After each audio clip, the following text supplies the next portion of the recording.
caring is giving back and caring about what's going on in the world around you.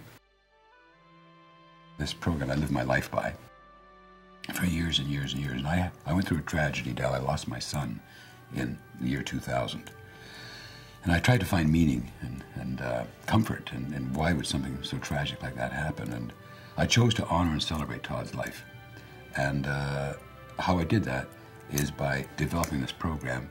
And certain things came to pass that I had the opportunity to teach all over the world through an organization. I belong to the World Presidents Organization to teach this program. And what happened is the chairman of the World Presidents Organization was visiting with me, and he saw my book, and I just call it My Life. And my life book was on the counter, and he asked if he could go through it. And I said yes, he could. And he went through it, and he asked if he could take a copy of it. And it was like my own personal diary. You know, I felt kind of funny about it, but I said, okay, go ahead, Paul. So he did. And he called me about 2 months later and said, could I come and teach his forum group my book? And I said, well, it's just the book the way I live my life, Paul. And he said, no, we would love to hear that.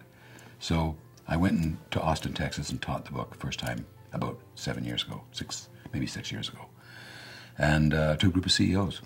And it was very well received, I took some recommendations, went back, and it took me about a year, talked to a couple of behavioral psychologists and different people, and formatting what we felt was a program that I could offer to the young people of the world.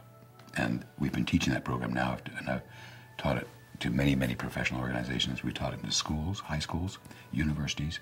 We teach a prison program here in Arizona, and we're now working on a veterans program for the vets, the heroes coming back from Iraq. The pilot program is really a program about values. And I would tell the first and most important thing that you got to understand is what are your values. And when you understand what your values are, try and name them. Like, are they your health? Are they your happiness? Are they your integrity? Are they... Whatever your values are your values. That's your own choice to make. But once you've decided upon them, you've got to make sure that everything that you do in life is in alignment with your values. And usually stress, I found in my own life, and anytime I get out of balance, is probably because I'm not in alignment with one of my values. That's usually probably it.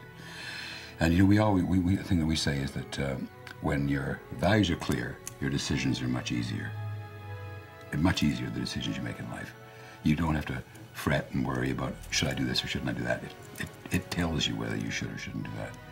Very simply, I feel that I've been blessed and honored to be able to have the gifts that I have and to be living where I'm living, in the country I'm living in, with freedom. That is a blessing, and it's my responsibility to hand down any information that I can pass down to help other lives grow and gain from the benefit of the gifts that I've had.